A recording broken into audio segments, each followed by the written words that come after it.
6-1, 6-2, area is probability.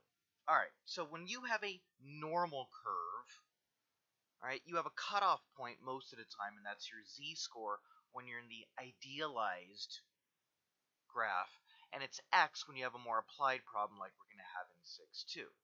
Now, the thing we need to wrap our mind around is there's two things we can talk about. We can talk about the probability of an event, like 70% here on this graph, and that's equivalent to looking at how much area is underneath the curve.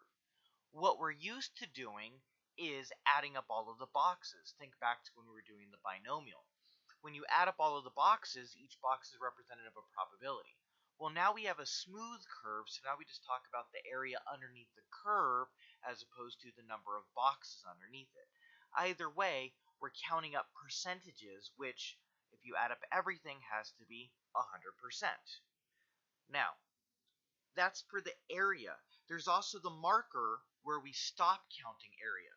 So when we're doing the binomial, it was up to 6 wins out of, 8 events or something like that. Well, now where we're stopping is z.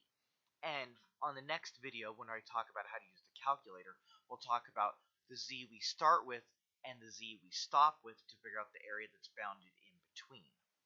So, just to reiterate, when we talk about area under the curve, we're talking about a probability.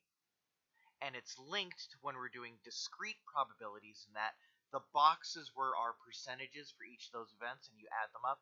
It's the same idea when I'm shading under the curve right here, getting all of the area underneath the curve.